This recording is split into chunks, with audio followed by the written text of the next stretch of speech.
Amis de la liberté, de la démocratie et de la bonne gouvernance, bonsoir. Bienvenue à ce nouveau rendez-vous de votre émission Le Grand Déballage. C'est la première fois qu'il passe sur notre plateau, à la fin naturellement de son mandat. Ça nous fait un petit pincement au cœur, mais quand même, on va l'accepter ainsi. Monsieur Newton Ahmed Bari est avec nous, bonsoir. Bonsoir jeunes frères et jeunes confrères. C'est l'ex-président de la CENI que je reçois. Hein. Déjà, il ne faut pas qu'on s'en batte dedans. Hein. Voilà, on sait de quoi on va parler tout à l'heure. En tout cas, bienvenue sur le plateau de l'émission Le Grand Déballage. Comment va Newton Ahmed Bari? Newton Ahmed Bari va très bien. Il va bien comme quelqu'un qui a accompli parfaitement sa mission et qui est en parfait accord avec sa conscience. Est-ce qu'il n'est pas sorti esquinté de la dernière crise au sein de la CENI? Si, un peu, malheureusement, oui, parce qu'on n'en avait pas besoin. Mais vous savez que tout le long du mandat, ça a été ça. Comme vous savez, peut-être qu'on reviendra là-dessus, peut-être mon problème à moi, c'était que je suis venu non pas seulement pour organiser les élections, mais pour réfléchir l'ensemble du processus et du système. À partir de cet instant-là, naturellement, je ne pouvais pas ne pas avoir de problème. Donc je crois que c'est tout ça qu'il faut mettre l'un dans l'autre jusqu'au bout. Si vous venez juste pour traire la vache, mais vous ne vous occupez pas des veaux, il n'y a pas de problème. Vous n'aurez aucun souci aujourd'hui dans le système que nous avons. Est-ce que vous avez l'impression de n'avoir pas été compris pendant 5 ans? Je pense que, en fait, on est tous embarqués dans un certain nombre de schèmes, de tourbillons, qui, à la vérité, il y a des fumées d'écran qui mettent, je vais dire, le superfétatoire devant. Et personne ne va un peu, évidemment, à l'essentiel. Vous savez, il y a Make Sense qui a publié quelque chose hier. J'oublie un peu le nom des auteurs, mais le principe premier est que les gens, c'est la théorie de la futilité. C'est-à-dire, si vous vous attardez sur la futilité et que vous l'expliquez, les gens comprennent mieux. Mais les problèmes de fond, très peu de personnes s'y mêlent. Et ça fait partie de l'un des problèmes du Burkina Faso? Je pense fondamentalement que nous sommes à ce carrefour-là aujourd'hui où il faut pouvoir avoir suffisamment de ressources intelligentes. Non pas qu'ils s'arrêtent sur les futilités, qu'ils comprennent. Ça peut se comprendre. Mais sur les vrais problèmes, sur les réflexions de fond vers où nous allons construire, vers où nous allons avec ce pays. Président de la CENI, vous étiez candidat pour un deuxième mandat. Qu'est-ce qui vous a poussé finalement à acter cette candidature-là qui s'est mal terminée, on pourrait le dire ainsi? Je dois avouer que personnellement, depuis février, pour ceux qui me connaissent, j'avais dit je ne partirai pour un second mandat que si j'ai un mandat robuste. Un mandat robuste, c'est quoi? C'est-à-dire au moins un large consensus qui permette non plus de présider que la CENI, mais d'aller dans un certain nombre de réformes institutionnelles et structurelles. Décidément, le mot réforme, hein, c'est le mot qui vous tenait à cœur à tous les niveaux sans exception. Je tiens et je pense qu'on ne peut pas continuer tel que nous sommes en train de faire. Le problème aujourd'hui, ce n'est pas que l'organisation des élections, déposer les urnes, imprimer les bulletins, compter les bulletins, ce n'est plus ça qui est très important. Aujourd'hui, c'est l'ensemble du processus qu'il faut réfléchir. Et il faut le réfléchir non pas en élément isolé, mais il faut dans la gouvernance globale de notre pays. Je crois que c'est ça qu'il faut. Et hélas, je ne pense pas que les gens soient prêts. Donc vous étiez candidat avec notamment l'intention d'avoir un mandat robuste. Continuez Absolument. l'explication. Donc j'étais donc candidat à cela. Je dis si je n'avais pas donc un mandat robuste, je n'allais pas y aller. Quand en juin, je suis allé faire mon bilan à la FAIB, je n'ai pas demandé à être reconduit. C'est un certain nombre d'éléments, de frères au niveau de la FAIB, qui ont regardé le bilan et qui ont dit si c'est comme ça, on va le reconduire pour un deuxième mandat. Un deuxième mandat de commissaire. De commissaire, mais en travaillant aussi à ce qu'il puisse être deuxième, en fait, qu'il ait un deuxième mandat de président de la voilà, CENI. tout à fait, tout à fait. Et ils se sont investis. Ils se sont beaucoup investis. Et après coup, vers début juillet, on a introduit une notion qui n'est pas vraie. C'est vrai, on a une sorte d'entente tacite au niveau des composantes de la société civile qui permettent qu'il y ait une sorte de rotation. Mais les rotations ne se font jamais à mi-mandat, c'est-à-dire quand, comme c'est fut mon cas, vous avez un premier mandat et vous avez la possibilité de faire un deuxième mandat, la rotation ne se fait pas en rupture. La rotation se fait à la fin. C'est ce qu'on a fait, par exemple, avec les protestants. On a eu Yamiogo Samuel, on a eu le pasteur Tapsoba. Ensuite, on a eu Moussa Michel Tapsoba qui a fait 2 mandats. Maître Kéré ne pouvait pas faire 2 mandats, tout simplement parce qu'il a fait un premier mandat comme commissaire et un deuxième mandat comme commissaire et président. La loi ne lui permettait pas de faire un 3e mandat pour qu'il puisse faire 2 mandats de président. Moi, j'arrive comme premier mandat président de la CENI. Donc, j'avais la possibilité de postuler à un 2e mandat. À l'issue de ce 2e mandat, effectivement, les musulmans auraient cédé la place à la chefferie coutumière, qui de droit, par rapport à nos ententes tacites, donc c'est ainsi le principe de la rotation. Mais je crois qu'entre-temps, il y a eu un montage tout à fait savamment orchestré. Par qui? Je ne pense pas que ça soit nécessaire que l'on cite. Non, mais c'est important. Aujourd'hui, il faut restituer la vérité. Parce que dans l'opinion, on a l'impression que c'est Newton qui s'est battu comme un beau diable pour rester président de la CENI, pour avoir un 2e mandat au niveau de la communauté musulmane du Burkina. Personne ne peut le dire parce que je mets au défi quiconque. Je ne suis jamais allé voir qui que ce soit pour demander quoi que ce soit. Quand la chefferie coutumière dit, on nous a dit c'est notre tour. Mais quand je dis je ne vais pas indexer les gens, parce que c'est un débat honnête, je pense qu'on est entre citoyens burkinabés, on se dit les choses sans acrimonie. Je n'ai jamais été, de toute façon, peut-être c'est là aussi un peu la somme de mes problèmes. Moi, je n'ai jamais été contre quelqu'un de façon gratuite. Mais je pense les choses quand je pense qu'elles sont objectives et je les dis telles qu'elles sont. La chefferie coutumière en elle-même n'a pas été le problème. Il y avait derrière cela, je pense qu'un certain nombre de considérants, comme je vous dis, quand vous venez et vous voulez interroger le système, vous avez un problème. Quand on vous dit organisez seulement les élections et que vous le faites, vous n'avez aucun souci. Donc à partir de cet instant-là, les problèmes se sont accumulés et donc, naturellement, les gens sont allés susciter la candidature de quelqu'un. Je n'ai pas d'acrimonie avec le Saonaba. Aucun. Moi, je n'ai pas avec lui. Mais je pense qu'on a suscité sa candidature. Si vous remarquez, c'est la première fois depuis l'année 2000, parce que c'est après 2002 que la CENI telle qu'elle existe aujourd'hui a été finalement formalisée, après les luttes du G14 dans les années 90. C'est la première fois que l'administration prend fait et cause pour un candidat de la CENI. Vous avez été surpris par l'agissement de l'administration? J'ai été complètement surpris. C'est la première fois. Oui. Donc du coup, quand vous avez vu ça, vous vous êtes dit, finalement, la CENI, on est arrivé à un niveau où c'est très très grave pour l'avenir même de l'institution? Je me suis posé des questions parce qu'il faut s'interroger. Parce qu'il y a 2 éléments de choses. Soit, on est arrivé donc à une situation où, comme dit souvent mon ami Max Saint-Sommet, le mapartisme a pris une telle importance que chacun des éléments structurels, évidemment, autour de l'organisation des élections pense qu'il faut qu'il y ait sa part. Et l'administration, notamment territoriale, pense aujourd'hui que l'organisation des élections, pas en termes de réflexion et de qualité doit lui revenir, mais il faut qu'il y ait sa part dans le cadre, évidemment, du ruissellement des ressources qui existent. Sa part. Donc c'est finalement comme un gâteau qu'il faut se partager. Hélas, c'est comme ça que je regarde les choses.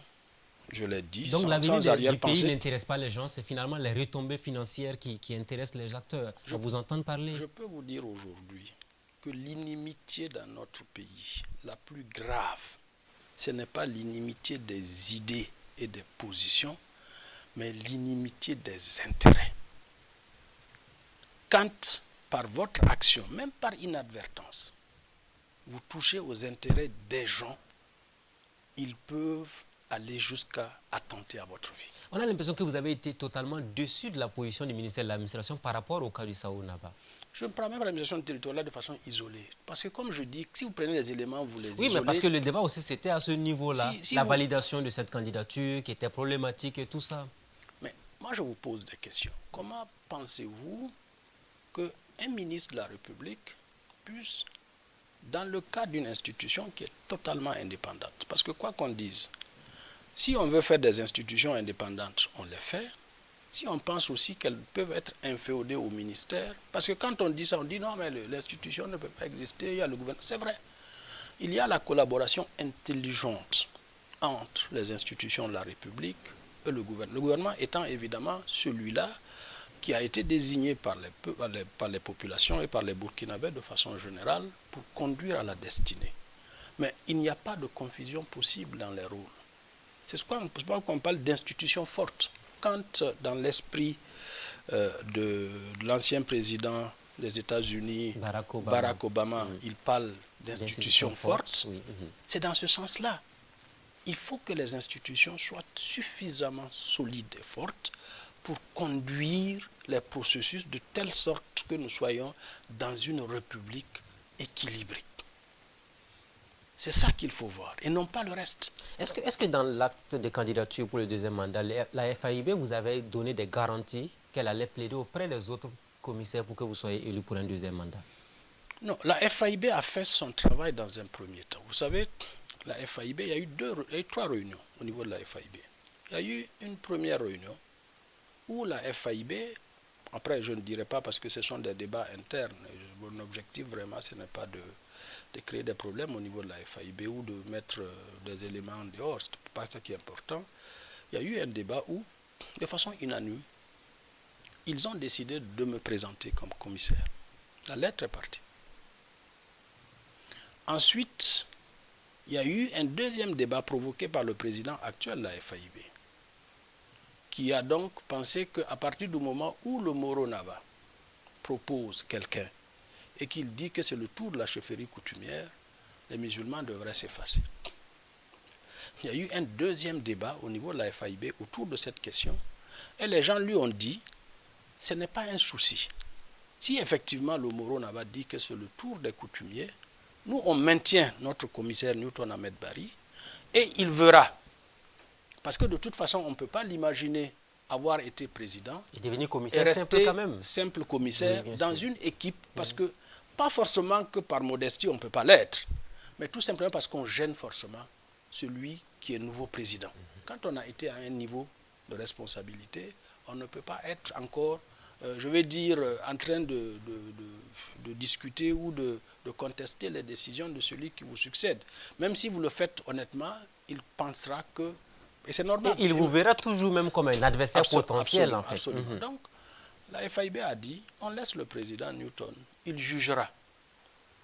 Mais nous, on n'est pas en confrontation avec les coutumiers. Oui, il nous est même revenu que la FAIB vous a demandé de ne pas aller à l'encontre de cette décision des coutumiers. Absolument. On vous a clairement dit, clairement, il faut accepter ce principe-là. Le principe a été que, comme de toute façon la société civile essaie d'éviter, on essaie entre nous de ne pas créer de clash. C'est-à-dire, lorsque l'on discute sur ces questions-là, on essaie de trouver un consensus. Et donc, le consensus était celui-là. Mais sauf qu'entre-temps, le problème n'était plus entre coutumiers et musulmans.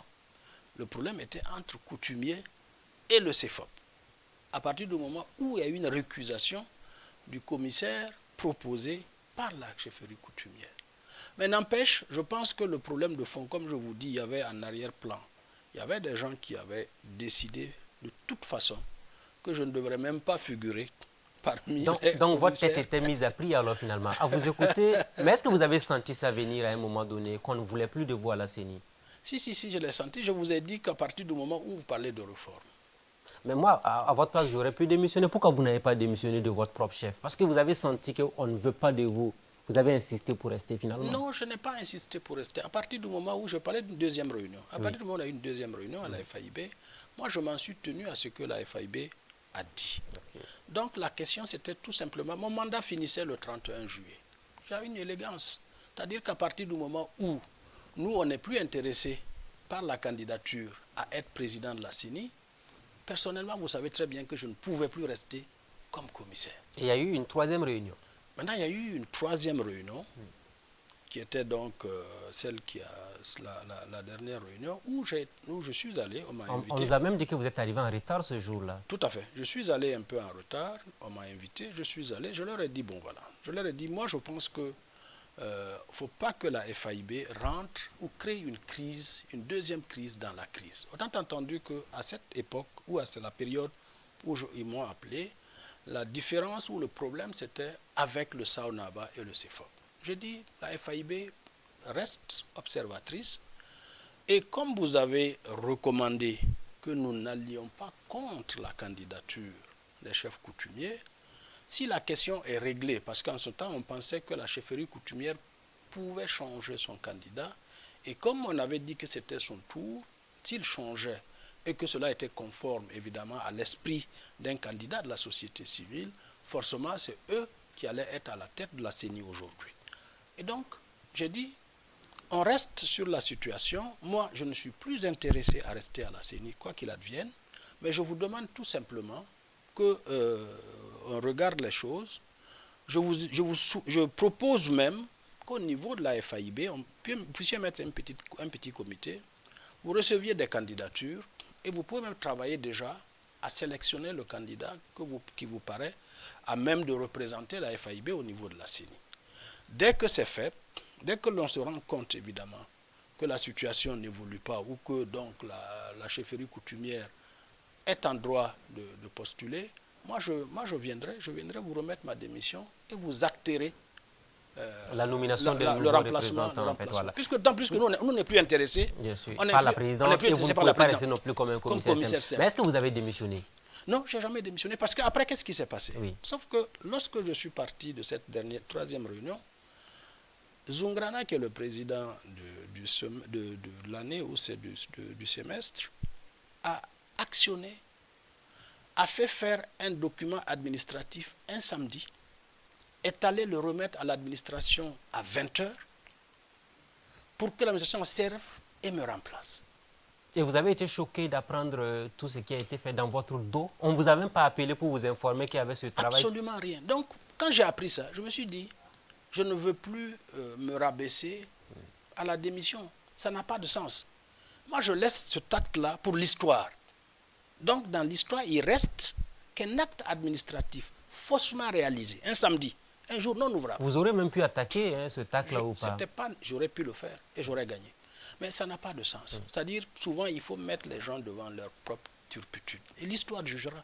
Donc, je laisse l'État un acte administratif réalisé un jour non ouvrable, délivré à 20h à l'administration publique, qu'il a reçu sans bordereau et qui s'en est servi pour faire valoir ce que de droit.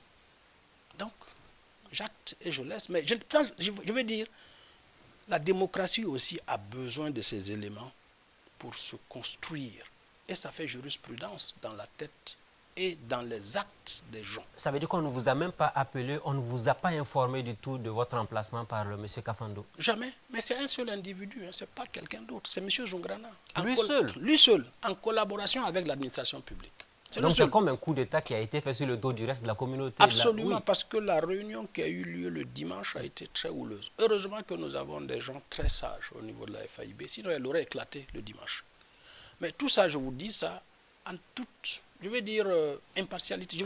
On sent en de vous façon quand même, factuelle. On sent en vous quand même des regrets. Ça vous donne une coulée d'amertume de voir que l'institution est manipulée par un seul individu de la sorte? Non. Regret aujourd'hui, je pense quand on a agi, on ne regrette pas. On explique les choses de façon... C'est vrai, il n'y a pas de... on n'est pas désincarné quand on explique les choses. On y est là-dedans, donc il y a forcément cela. Mais ce sont les faits. Factuellement, voilà ce qui s'est passé. Et le rôle du ministère finalement, là, davantage vous avez compris que c'est totalement fini. Parce que le ministère a fait le jeu d'un individu contre Newton Ahmed Bari. Voilà, absolument. L'administration a pris fait et cause. Mais je pense qu'elle aurait même pu, parce que moi ce qui me fait mal, elle aurait pu s'entourer du minimum de légalité. Quand on fait les choses, il faut s'entourer du minimum de légalité. C'est ça qui est important. et non pas tout le reste devient Mais superfétatoire. Newton aurait pu attaquer finalement, si vous êtes sûr de ce que vous avancez comme argument, l'illégalité entre autres. Mais je vous dis, interroger le droit administratif. Un acte administratif ne se fait pas un jour non ouvrable. Il ne peut pas être délivré la nuit quand l'administration ne fonctionne pas. Si quelqu'un, je mets au défi, vous êtes des journalistes, il y a des journalistes d'investigation dans ce pays quand même, allez-y à l'administration territoriale, prenez le bordereau de réception des courriers. Regardez si ça figure. Je pense qu'aujourd'hui, c'est ça aussi la liberté de la presse, celle d'investiguer et de rétablir les choses. Moi, je ne suis plus, de toute façon, c'est acté, je ne suis plus intéressé. Mais ça reste quand même un précédent dangereux. Parce que si on peut manipuler les textes comme vous le dites ainsi, ça veut dire qu'il faut avoir peur pour l'avenir du Burkina Faso. Hélas, hélas. Et qui vous a informé finalement que le document était arrivé au ministère de l'Administration? Parce que certainement que vos réseaux vous ont permis de savoir qu'il y avait un complot qui était ourdi dans l'ombre pour vous remplacer à la dernière minute. Non, moi j'étais tranquille à la maison le samedi quand les réseaux sociaux ont commencé à publier la lettre. Et donc, vous l'avez découvert sur les réseaux sociaux comme tout le monde? Sur les réseaux sociaux comme tout le monde. Oui. Et en ce moment qu'au niveau de la FAIB, on m'a appelé. Et les gens étaient totalement indignés. Et c'est pour cela qu'ils ont convoqué la réunion immédiatement, le lendemain, dimanche, pour débattre du problème. Donc, je n'ai pas été saisi. Vous n'avez pas démissionné non plus. C'est comme si mais la logique aurait voulu que vous démissionnez pour qu'on puisse vous remplacer par quelqu'un d'autre. À partir du moment où il y a un décret qui est pris, il y a un décret qui me nomme. Pour que l'on me remplace, il faut d'abord que j'ai démissionné, que la FAIB ait pris acte, qu'elle envoie dans la forme la plus légale le nom de mon remplaçant, et qu'en ce moment, en Conseil des ministres, on délibère et le décret soit pris. Tout cela n'a pas été respecté. Mais en Conseil des ministres, le nouveau a été accepté. Et là aussi, vous avez suivi ce spectacle avec beaucoup d'amertume? Non, avec plutôt beaucoup de désolation. Parce que le gouvernement aurait dû ne pas accepter cette nomination? Je ne sais pas. Je pense que je laisse la question entière. Malgré tout, vous avez accepté de suivre le processus jusqu'au bout, jusqu'à ce que vous soyez remplacé donc par Élisée Ouedraogo. Oui, parce que de toute façon, j'avais décidé que je ne me représentais plus. Donc la question, c'était comment on organise dignement la transmission, évidemment, des charges entre moi et le nouveau président qui aurait été élu, puisque je ne le connaissais pas jusqu'à vendredi passé. Je ne savais pas qui allait être élu président de la CENI pour me succéder. Du coup, on se demande, mais quelles sont les relations de Newton Ahmed Barry avec maintenant la FAIB?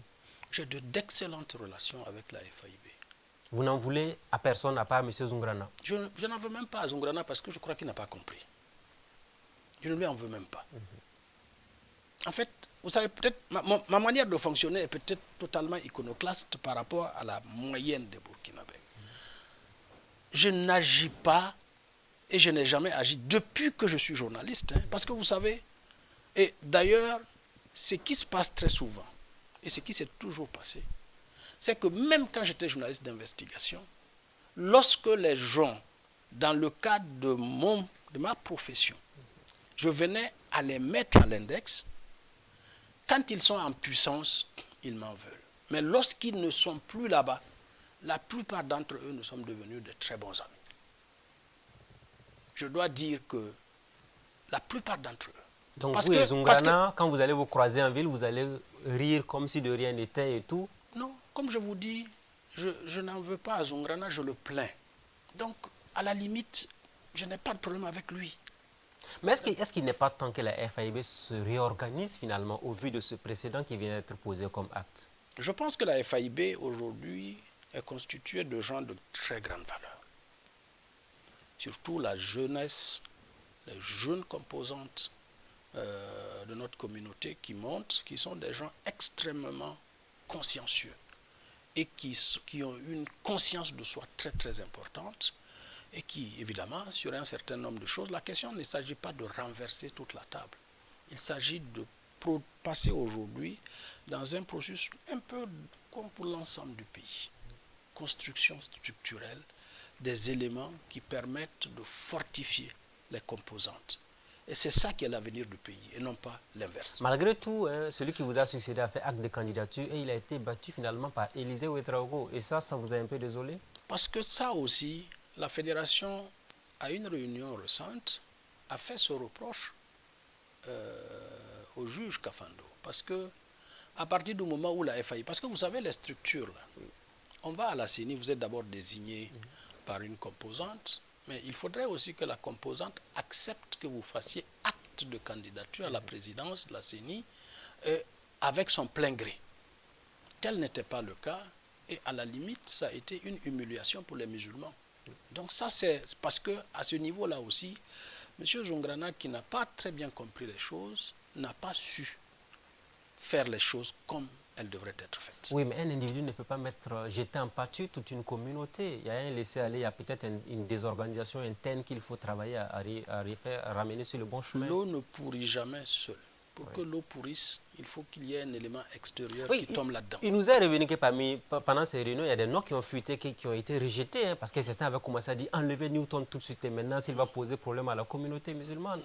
Vous avez suivi cet épisode? Tout à fait, tout à fait, tout à fait. Il y a eu beaucoup de choses qui ont été dites. Hein. Mais je pense que ce n'est pas au niveau de au niveau de la FAIB, honnêtement, je peux vous assurer que les gens qui sont au niveau du présidium, les gens qui sont au niveau du secrétariat exécutif sont des gens extraordinaires.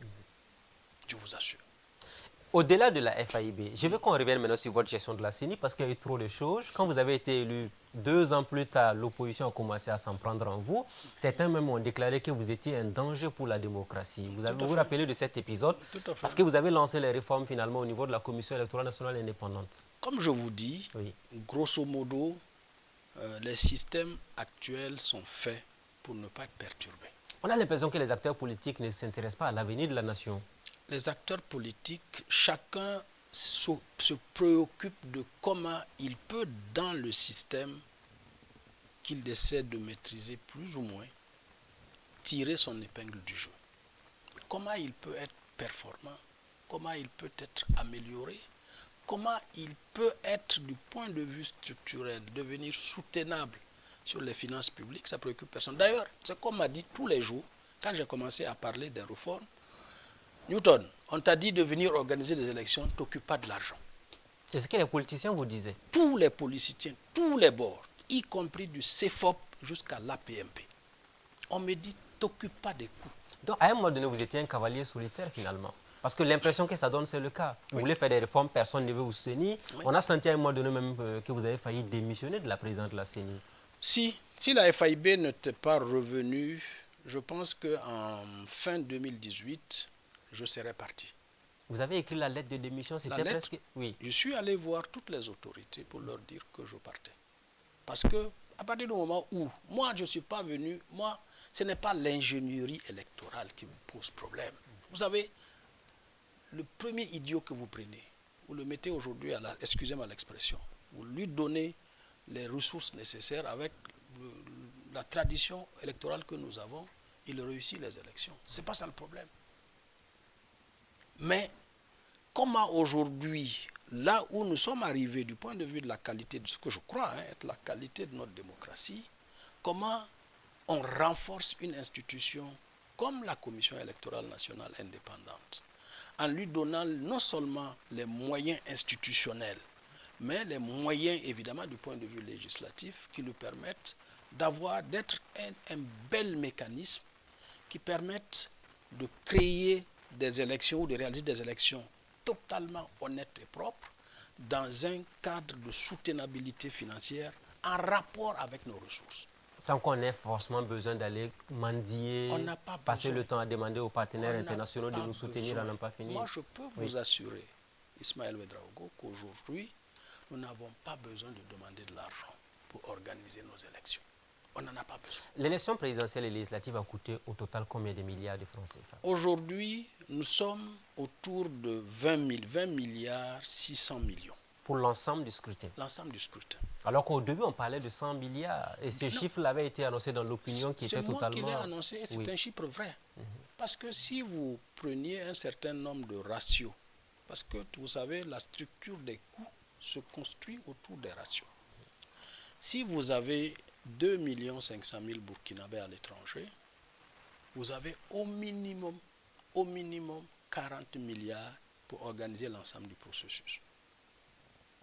Si vous avez une augmentation des électeurs, parce que nous étions à 5 500 000, et vous savez que chaque année, selon les informations de l'INSD, nous avons 600 000 nouveaux jeunes, 600 000 nouveaux 18 ans. On n'a pas enrôlé en 2016, on n'a pas enrôlé en 2017, on n'a pas enrôlé en 2018, jusqu'en 2020. Donc, vous aviez au minimum 4 millions de nouveaux jeunes qu'il fallait prendre. Oui. Donc, en restant stricto sensus sur ces chiffres-là, vous avez en interne au minimum 8 millions d'électeurs et à l'étranger 2 millions. Au minimum. Si vous partez sur ces ratios, les coûts que nous avons annoncés, et en partant avec le système d'enrôlement, que je décris toujours, nous allions autour de 100 milliards. Mais il se trouve que, effectivement, à l'étranger, finalement, ça fait flop. Parce que oui, ça n'a pas marché. On se rappelle même des 300 millions, c'est vous qui avez donné ce chiffre-là, pour que les commissaires puissent faire la ronde. Et on s'est dit que c'est de l'argent que vous avez trouvé finalement pour les calmer à un moment donné. Parce que tout le monde est parti sauf vous, c'était un piège que vous leur avez tendu qui a suffisamment marché. Non, je n'ai pas tendu de piège. Mais vous avez vu que ça les a calmés quand même. Non, bon, enfin, si vous prenez un élément isolé, parce que là aussi, nous avons des problèmes avec la transparence dans notre pays. Quand vous êtes transparent, on dit que vous voulez jeter les gens en pâture. Non, c'est le coût que ça coûtait. Tout le reste, les considérants en arrière, là, ce sont des éléments adjuvants du débat. Ça peut être bienveillant ou malveillant. Mais le coût, c'était ça. Mais à chaque sortie des commissaires, parce que vous savez aussi, vous savez, comme je dis là, au niveau de la CENI, il faut que l'on ait le courage de faire forcément des réflexions. Si la question, parce que moi je n'en veux pas au commissaire, je pense que si la question est que, comme disent tous les politiques de tous les bords, l'argent n'est pas un problème, il faut organiser, il n'y a pas de raison qu'on brime les commissaires. Mais donc les gens se sont suffisamment enrichis avec cette affaire de Burkinabé de l'étranger, honnêtement. Je ne sais pas s'ils se sont enrichis, je crois que ce soit beaucoup. De toute façon, honnêtement, on ne peut pas dire ça aussi, ce serait excessif. Parce que bon, les perdièmes qui sont servis aux gens, c'est pas aussi énorme. Mais quand vous les mettez l'un dans l'autre, effectivement, ça fait beaucoup d'argent. Donc on ne peut pas, de façon honnête, dire que les gens se sont enrichis sur ça. Évidemment, ça permet d'améliorer le quotidien. Ça, c'est pas faux. Mais est-ce que vous avez senti dès le début que vous allez être pris au piège par les acteurs politiques de cette manière? Parce qu'on a eu l'impression que quand vous avez voulu toucher chaque fois aux intérêts des acteurs politiques au sein des commissaires, rapidement vous étiez pris en étau. Non, en fait, il faut regarder la commission électorale nationale comme étant un élément qui est sensible à des excitations extérieures. Mais quand on prête serment, on prête serment pour la nation, pas pour défendre des partis politiques. Finalement, c'était un peu décevant de voir. En fait, c'est un fait formel.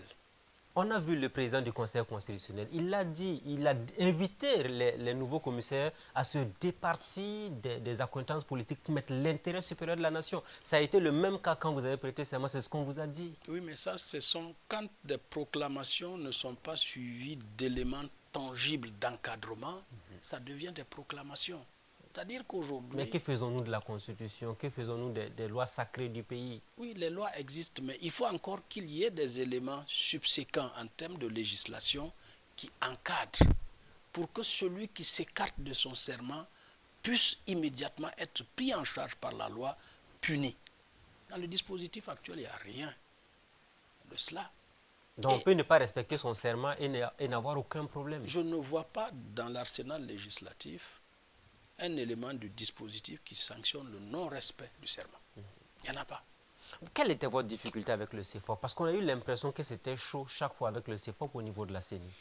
Le CEFOP, en fait, il y a eu pas chaud. C'est autour du vote des Burkinabés de l'étranger que nos relations ont commencé à se dégrader. Vous savez qu'il y avait beaucoup de choses qui se disaient sur la Côte d'Ivoire. Et beaucoup avaient pensé probablement que l'élection se jouerait à partir d'Abidjan. À partir d'Abidjan, ou à partir de la Côte d'Ivoire. À partir de la Côte d'Ivoire. Parce que si vous regardez aussi, Abidjan n'est pas l'endroit où sur les 2 millions et quelques, ils sont 40% est Abidjan, même pas 30 et quelques pourcents sur les statistiques que j'avais, 30% des électeurs seraient à Abidjan, 60% à Soubré et le reste dans le nord, à Bouaké, 11% autour. Donc l'élection se jouerait en Côte d'Ivoire. Et donc le débat on ne pouvait plus faire un débat technique à partir du moment où le débat avait été biaisé par les intérêts politiques. Donc quand j'explique aux gens qu'à la vérité, ce n'est pas nécessaire de mettre en avant la carte consulaire, parce que la loi elle-même dit que le document électoral doit être biométrique. Je dis, s'il est biométrique en Côte d'Ivoire, il n'est biométrique qu'en Côte d'Ivoire seulement.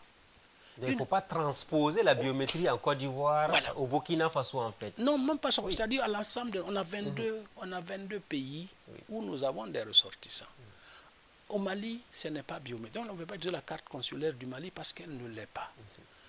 Au Ghana, ce n'est pas biométrique. En France, ce n'est pas biométrique. Donc, au Gabon, on a parlé, mais ce n'est pas vrai, ce n'est pas biométrique non plus. Donc, vous ne pouvez pas prendre une loi qui ne peut s'appliquer que sur la seule Côte d'Ivoire. Du point de vue du droit, ce n'est pas possible. Et là, on vous a dit, ce monsieur-là est un danger pour la voilà, démocratie. On a entendu ce mot-là, effectivement. À partir de moi, j'ai commencé. Parce que oui. peut-être que mon problème à moi aussi, c'est que les gens pensent que, en fonction de... Si je ne veux pas faire des problèmes, je vais me taire. Non. Moi, je dis toujours les choses telles qu'elles sont. Peu importe. C'est comme le dernier, je veux dire, accro que j'ai eu au dialogue politique avec le Matédé sur la question de l'élection des maires par le suffrage direct. Son administration a fait un faux. Je vous assure que c'est l'étude structurelle, l'étude technique qui est faite par l'administration territoriale pour l'application des élections du maire ne me paraît pas avoir été fait en concordance avec les standards. Mais je ne suis pas allé... Mais on nous a dit, il nous est revenu que c'est vous qui avez fait capoter le dernier dialogue politique au Burkina Faso. Non, parce que vous avez fait une proposition qui a été rejetée pratiquement par tout le monde. Non, c'est faux. C'est faux. C'est faux. Je n'ai pas fait de proposition. J'ai interrogé le projet qui a été proposé par le Matédé. J'ai dit deux choses. Est-ce que ce qui est projeté, on veut que les populations localement élisent le maire directement? Est-ce que c'est ça la question? Ou est-ce qu'on veut faire connaître le nom du maire avant que les élections ne se tiennent? En fonction du choix que l'on fait, on n'est pas obligé de changer le mode que nous avons actuellement. Si vous voulez donc que les populations élisent le maire directement, en ce moment, on est dans un scrutin uninominal direct. Et les populations doivent savoir, dans la commune qui les concerne, combien de personnes prétendent à être maire de façon distincte. Mais et ça, cette responsabilité revient aux partis politiques, à chaque parti politique de présenter son candidat maire. Oui. On l'a vu avec l'UPC qu'il avait fait avec Nathanaël Ouedraogo. C'est le principe. Donc, mais en ce moment, c'est différent. C'est-à-dire que les partis politiques fassent connaître à l'avance celui qui va être maire n'a pas de lien direct avec le mode de scrutin. Si vous voulez, parce qu'on parle ici de mode de scrutin, si vous voulez que les populations elles-mêmes, devant un parterre de choix, choisissent directement, parce qu'en ce moment, c'est la confiance entre le maire et les populations. Vous êtes obligé de faire un scrutin uninominal distinct. Il ne peut pas être associé. C'est comme l'élection du président du Faso. Imaginez que dans le même bulletin, on dise on va élire et le président du Faso et les députés. Ça ne marche pas. Une vraie cacophonie. Ça ne marche pas. En ce moment, c'est un autre type de scrutin. Ça existe aussi. Hein. C'est un autre type de scrutin. Techniquement qu'il faut. On a l'impression que cette observation que vous avez faite n'est pas passée du tout. Au niveau de l'administration, ça a été mal perçu. Oui, mais ça c'est depuis Koudougou. Parce que depuis Koudougou, puisque c'est moi-même qui avais demandé à l'administration de revenir avec sa proposition pour qu'on la discute, depuis Koudougou, elle n'est pas passée. Mais je pense que c'est parce que les gens sont arc-boutés sur un certain nombre de choses. Ils ne se donnent pas le recul nécessaire. J'ai même demandé au ministre Clément Savadogo que nous puissions nous rencontrer, lui et moi, pour que je puisse lui démontrer. Mais il m'a dit qu'il n'avait pas de temps. Donc vous n'avez pas pu le rencontrer? Non. Jusqu'à la fin de votre mandat? Non, après, j'ai plus demandé parce que ce n'était pas nécessaire. Du moment où... Mais dès lors qu'il a refusé de vous recevoir, vous avez compris qu'il n'était pas dans la dynamique de vous faire comprendre quoi que ce soit?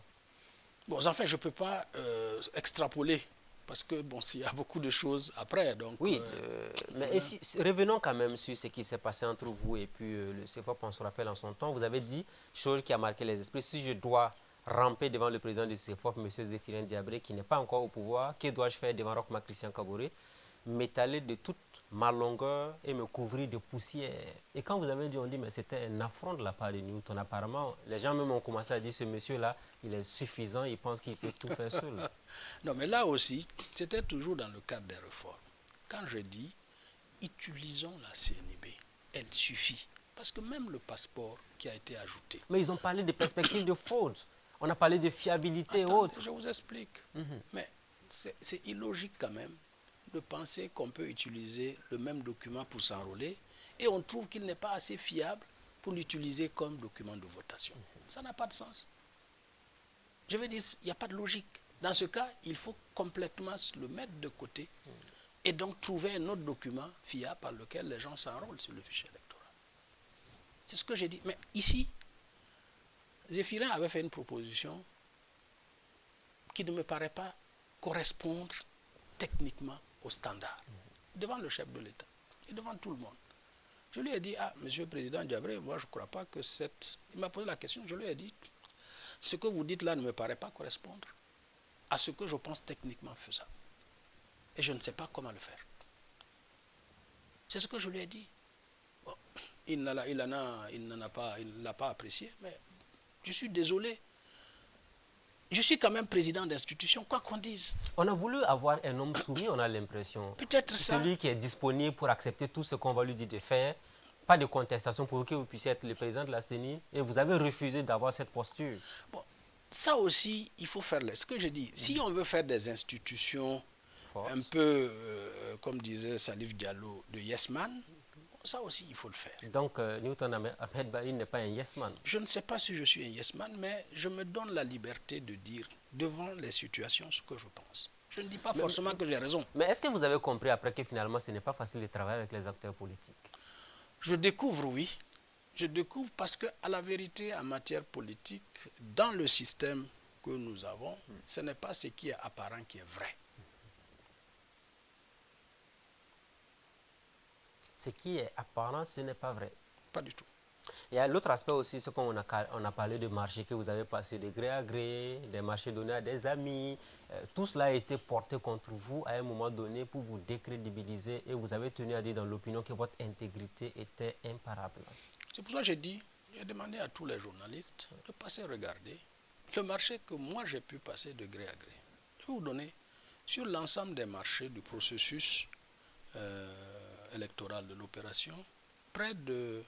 Je pense qu'il y a sur 200 marchés, c'est environ 4 qui ont été passés par la formule du gré à gré. 4. Je vais vous dire pourquoi. Le PNUD m'a donné de l'argent. Même ça, je n'ai même pas fait passer par la formule du gré à gré. Il faut qu'on revienne. Là, le premier gré à gré, c'est le gré à gré des achats des kits. Parce que... Ça coûtait combien? Environ 18 milliards. 18 milliards, c'est quand même beaucoup. Ah oui, mais parce que tout simplement, c'est ce que je dénonce tous les jours.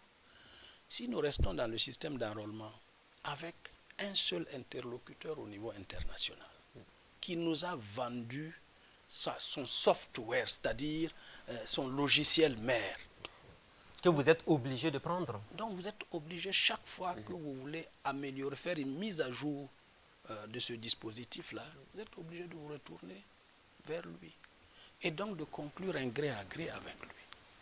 Et comme ici, on ne donne jamais l'argent à l'avance pour permettre à l'administration de faire un appel d'offres ouvert, on est tout le temps dans les derniers... Par exemple, depuis 2018 que je parle de ce problème au niveau de l'enrôlement, les fonds ne peuvent être disponibilisés que le dernier trimestre de 2019 et l'enrôlement commence le 1er janvier. Donc vous êtes obligé de courir à la dernière minute pour attraper ce qui peut l'être. Vous ne pouvez pas faire. Donc c'est l'administration finalement qui facilite l'obtention de ces marchés de gré à gré alors. On n'a pas le choix parfois que de faire que du gré à gré. Il y a eu d'abord les 18 milliards et les autres. 18 milliards et donc deux autres ou trois petits marchés qui n'ont vraiment pas d'importance pour lesquels on a dû recourir parce qu'à la honte presque... Parce que je vais vous dire, les fonds que j'ai reçus à la vérité, j'ai reçu la plupart des fonds à partir du 15 octobre 2020.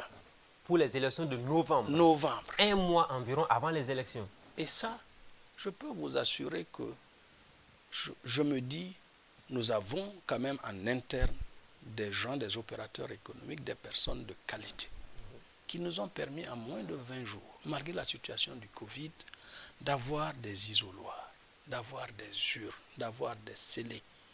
Et personne n'est venu vous remercier après avec une petite enveloppe. Hein.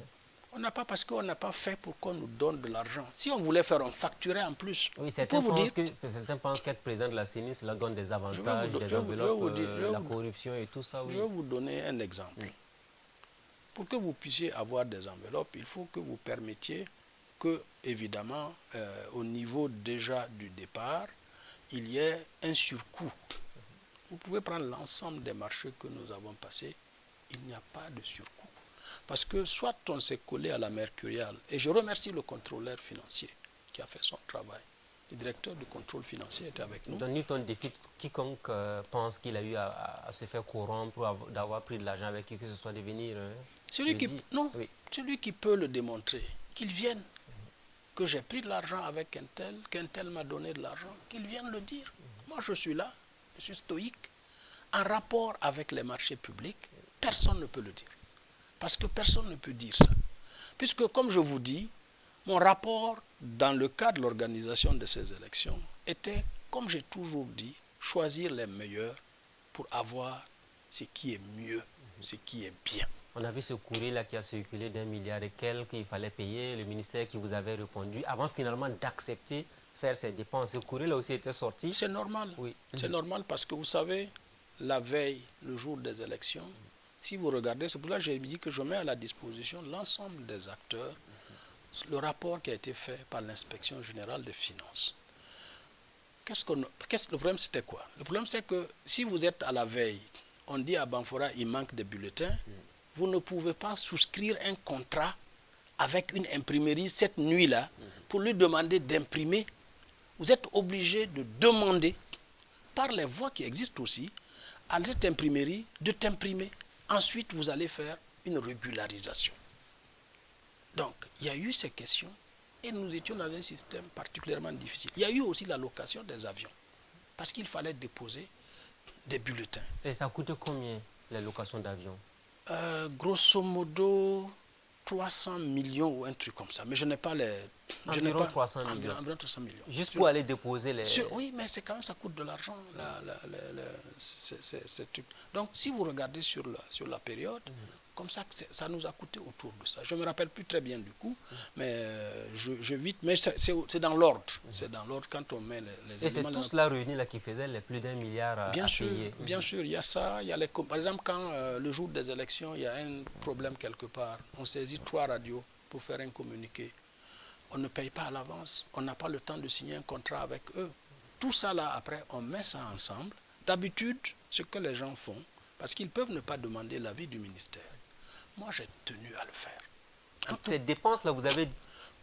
Même si c'était une dépense de la dernière minute, vous avez toujours demandé au ministère de donner son feu vert? J'ai toutes les dépenses que j'ai engagées, même malgré mon pouvoir d'ordonnateur, toutes les dépenses que j'ai engagées, j'ai demandé l'avis avant de payer du ministère des Finances.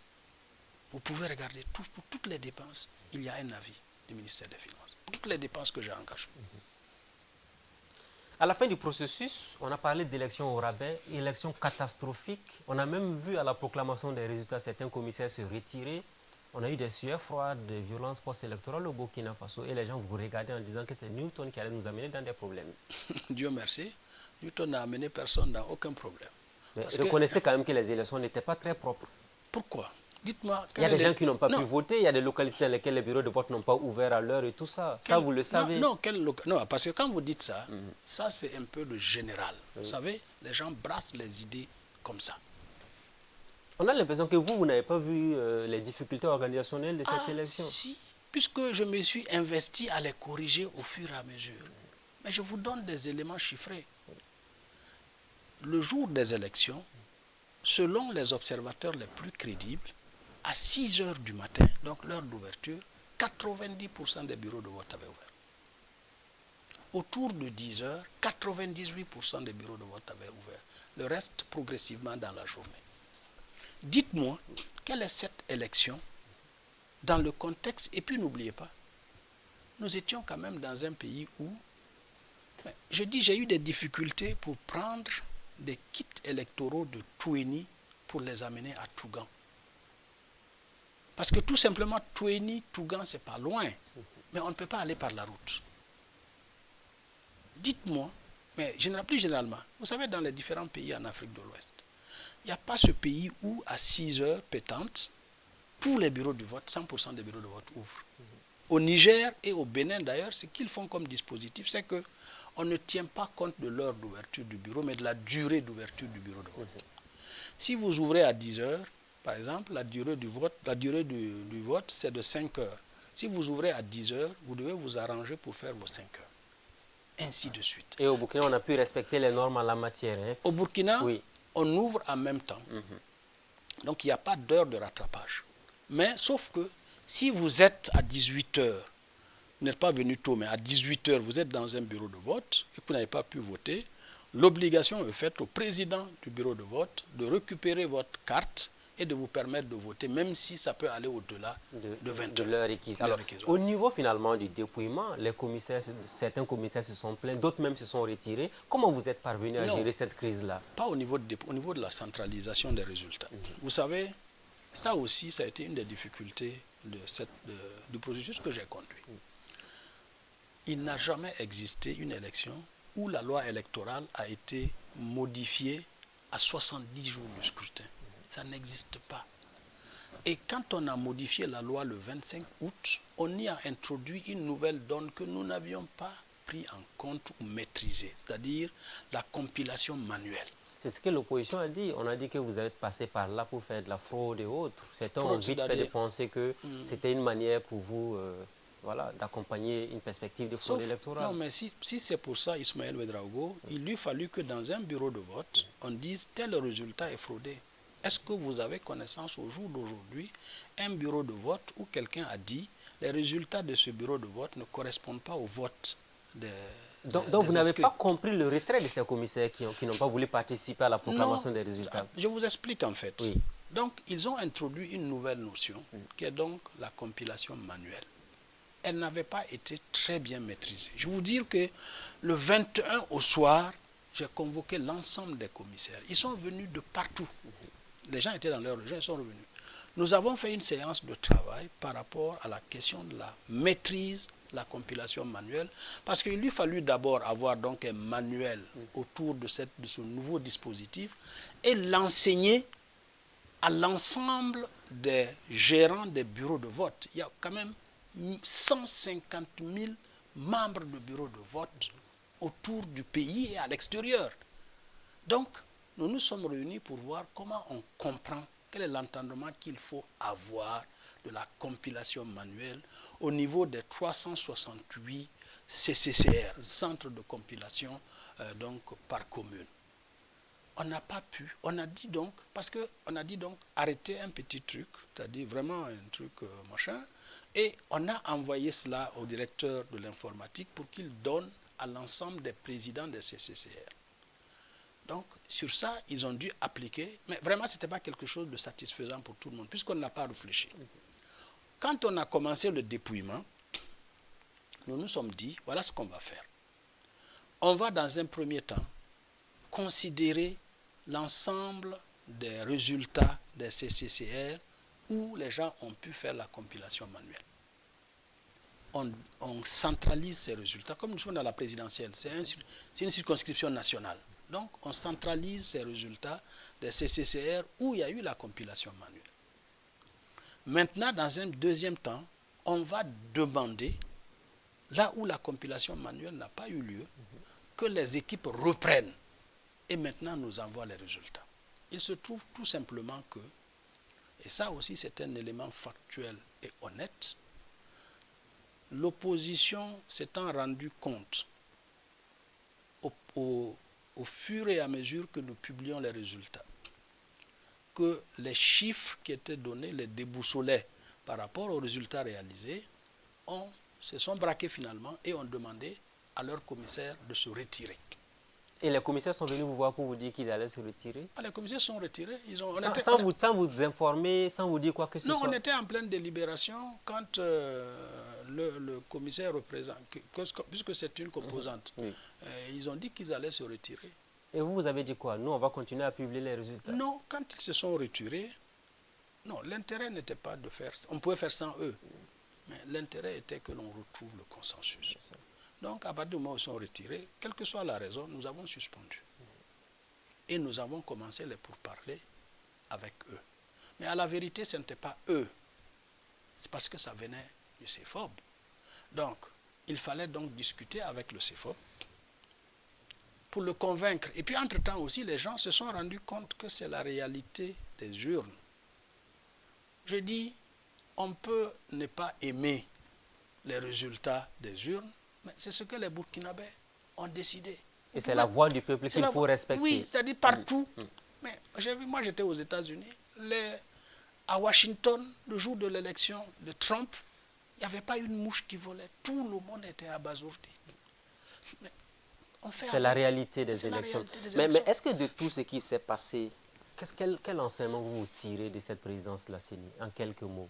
Ça a été très, très, très enrichissant. Je pense que si je n'avais pas eu la chance de faire cette expérience, il y a des choses que je n'aurais pas connues dans le cadre du processus des changements. Et dans, évidemment, l'amaillotage aujourd'hui, je pourrais dire un peu de nos pays aussi, par rapport à un certain nombre de réalités il ne suffit pas. Les incantations que nous faisons sur Facebook, sur les machins là, c'est loin de la réalité. Et quand vous avez vu toutes les railleries autour de votre personne sur Facebook, qu'est-ce que vous vous êtes dit? C'est normal aussi. Je pense que quand vous... N'oubliez pas que l'on agite un peu les seaux pour s'attaquer aux autres. Ça existe. Les gens qui ne comprennent pas tout à fait toujours la réalité des choses. Ça vous désole de voir que Facebook est devenu un endroit de non-droit où tout est possible, toutes les injures, les calomnies sans exception? C'est l'espace public aujourd'hui. C'est-à-dire c'est celui-là qui remplace les cabarets. Vous savez, ça existait par le passé, sauf que le cabaret avait une limite, c'est-à-dire simplement ceux qui visitent le cabaret, qui étaient au courant des railleries et des méchanceries qui se disaient là-dedans. Aujourd'hui, nous avons un espace public plus grand, où une bêtise peut être sue à la seconde près par des millions de personnes. Donc c'est un nouvel espace public. Il faut essayer de recadrer les choses, il faut éduquer. Pourquoi, et la question là, il faut se la poser, pourquoi en Europe on n'a pas ça? En Europe, c'est eux qui ont inventé Facebook. C'est eux qui ont inventé les réseaux sociaux. Pourquoi ils n'en souffrent pas autant que nous le faisons? Pour qui on vous dira que c'est la liberté qui a été obtenue de haute lutte. Mais ceux qui disent ça n'ont même pas lutté. C'est ça le problème. Ceux qui disent qu'ils n'ont pas la liberté aujourd'hui, là, ceux qui en bénéficient aujourd'hui, là, ils sont ceux-là même qui n'ont jamais lutté. Ça vous amuse apparemment. Alors, la dernière question que je vous pose, nous sommes en fin d'émission. Quelle est la prochaine chute de Newton Ahmed Bari? Certains vous voient déjà dans des ambassades ailleurs. Les ambassades, ça ne se décide pas. Ce n'est pas un concours qu'on fait. Est-ce que vous êtes allé voir le président de façon pour lui dire trouvez-moi un point de chute après la CENI? Je ne peux même pas le faire. Ce serait indécent. Pourquoi je vais faire ça? Je n'ai pas de... Je suis un Burkinabé comme les autres. Je n'ai pas de droit particulier. Je n'ai aucun droit.